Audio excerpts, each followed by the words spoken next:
दोस्तों 2003 में एक स्टैम्प पेपर स्कैम हुआ था। उसी की स्टोरी मैं आप लोगों के लिए लेकर आया हूं। Film explain presenting. यह स्कैम कोई छोटा मोटा नहीं, बल्कि 30,000 करोड़ का स्कैम था, जो एक फ्रूट बेचने वाले ने किया था। कोई भी स्कैम यूं ही एक झटके में नहीं हो जाते। इनको प्लान करने में कई लोगों की मेहनत और कई साल लग जाते हैं। तब जाके होता है एक सक्सेसफुल स्कैम। तो बने रहिए हमारे साथ, ताकि आपको भी ये वंडरफुल स्टोरी पता चल सके। 2003 में इस स्कैम का पर्दाफाश होने के बाद जिसने ये स्कैम किया, यानी अब्दुल करीम तेलकी, उसे हॉस्पिटल में सोडियम पेंथोल का इंजेक्शन लगाकर उसका नार्को टेस्ट किया जाता है और उससे पूछा जाता है कि इस कैंप में उसके साथ कौन कौन जुड़ा था। फिर अब्दुल ये कहानी कैसे शुरू हुई वह बताता है। 1982 में अब्दुल करीम तेलगी कर्नाटक के एक गांव खानापुरा के आसपास आने वाले ट्रेनों में फ्रूट बेचा करता था। उसके फ्रूट बेचने का अंदाज सबको पसंद आता था। उसी ट्रेन में शौकत भाई भी बैठे थे। उनको भी अब्दुल का अंदाज पसंद आया, इसलिए उन्होंने अब्दुल को अपना एड्रेस दिया और मुंबई आने को कहा। उन दिनों अब्दुल खानापुर गांव की झोपड़पट्टी में रहा करता था। जगह जरूर छोटी थी, लेकिन उसके ख्वाब बहुत बड़े थे, इसलिए वो अपनी मां से इजाजत लेकर पहुंच गया। शौकत भाई पास बंबई में पांव रखते ही उसमें पॉजिटिव एनर्जी आ गई थी। फिर अब्दुल शौकत भाई के पास जाता है। उन दिनों शौकत भाई के कमरे और तिजोरी दोनों ही खाली थी। फिर अब्दुल ने अपना दिमाग चलाया और विशिंग कार्ड को हर पान बीड़ी वाले और टैक्सी वाले को बांट आया और साथ में उनको कमीशन का भी लालच दे दिया।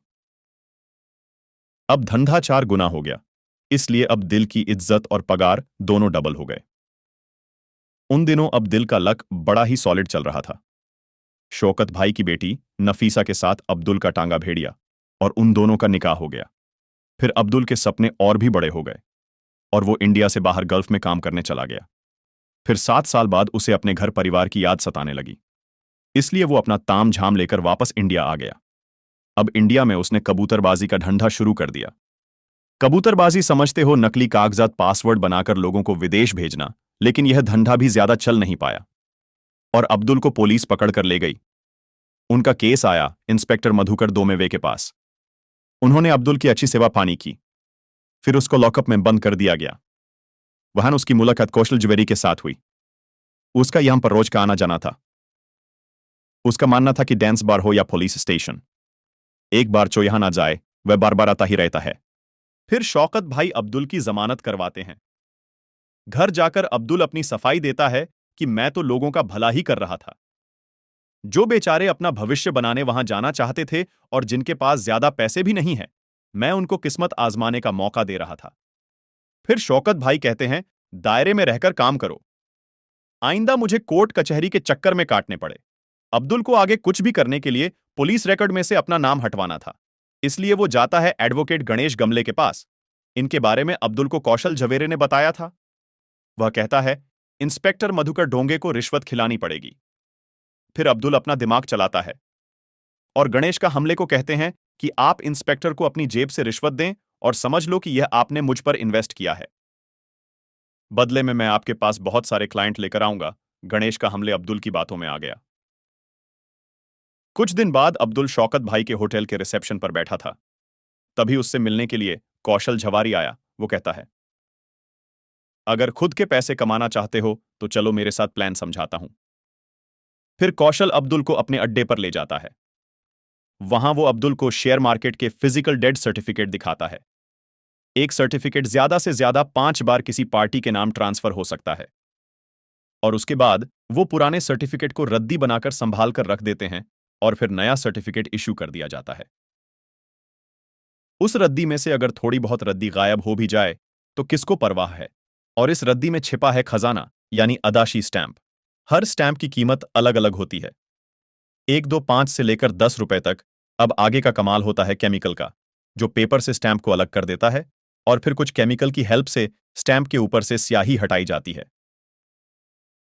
अब जो स्टैंप बच जाती है उसको बॉम्बे स्टॉक एक्सचेंज में कम कीमत में बेच दिया जाता है। अब की बार जब यह स्टैंप बेचने जाते हैं तो अब की बार वहां उनकी बहुत ही कम कीमत लगाई जाती है, इसलिए वे अपनी स्टैंप नहीं बेचते। फिर बाहर जाते समय उनको समझ में आ जाता है कि वे कोलकाता गैंग वालों से बहुत ही कम कीमत में स्टैंप खरीद रहे हैं। फिर जब कौशल उनसे पूछता है कि हमारे धंधे में क्यों टांग अड़ा रहे हो, में तो कोलकाता गैंग वाला बाबू कहता है, यहां जिसके पास लाठी होती है बहस उसी की होती है।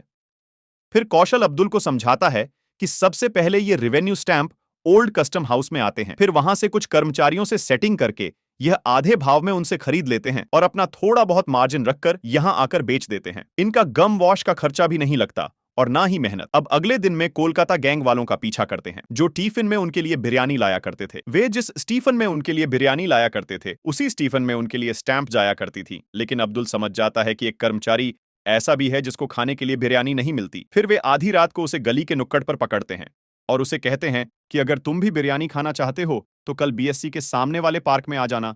फिर उम्मीद के अनुसार वो उन दोनों से मिलने जाता है। वो उनके लिए रेवेन्यू स्टैंप तो नहीं बल्कि स्टैंप पेपर लेकर आया था। लेकिन इतने में वहां कोलकाता गैंग वाले आ जाते हैं और उन तीनों को खूब पीटते हैं। फिर वे स्टैंप पेपर अपने साथ ले जाते हैं और ऐसा करते हुए उन्हें अब्दुल देख लेता है। रात को घर पर शौकत भाई अब्दुल के वैसे ही एक स्टैंप पेपर पर साइन लेते हैं। दरअसल वह उनकी वसीयत थी जिसमें उन्होंने अपना सब कुछ अब्दुल की बेटी के नाम कर दिया था। फिर अगले दिन अब्दुल हॉस्पिटल पहुंच जाता है बिट्ठल भाव के पास और उनसे पूछता है कि इस पेपर में ऐसा क्या था जो वे उसे लूट कर ले गए। बैटल भाव बताता है कि तुम जिस स्टैंप के पीछे पड़े हो वह तो कुछ भी नहीं है। स्टैंप पेपर बादशाह है। आज मैं जो भी पेपर लेकर आया था उनकी कीमत लगभग 15,000 रुपए थी। ऐसे पेपर कभी कभी आते हैं। फिर अब्दुल उससे स्टैंप पेपर की पूरी जानकारी लेता है। फिर अब्दुल कौशल के पास जाता है और उसे समझाता है कि भारत सरकार पूरे देश में एक साल में 33,000 करोड़ रुपए के स्टैंप पेपर बेच देती है और उसमें से 2500 करोड़ केवल मुंबई से रेवेन्यू जनरेट होता है। चाहे किसी को प्रॉपर्टी खरीदनी हो या बेचनी हो, चाहे किसी की वसीयत लिखनी हो, company deed, sale deed, partnership deed, हर तरह के अग्रीमेंट या कोर्ट मैरिज ही क्यों ना करनी हो, सब कुछ इन स्टैंप पेपर के ऊपर ही लिखा जाता है। बस यह समझ लो कि यह पेपर कुबेर के खजाने की चाबी है। अब अगर हम 33,000 करोड़ में से 70-80 करोड़ चुरा भी लेंगे तो किसको पता चलेगा। अगर लाइफ में आगे बढ़ना है तो शेयरिंग तो करना ही पड़ेगा क्योंकि मुझे पैसा कमाना नहीं बनाना है। और इसी के साथ फर्स्ट एपिसोड का एंड हो जाता है।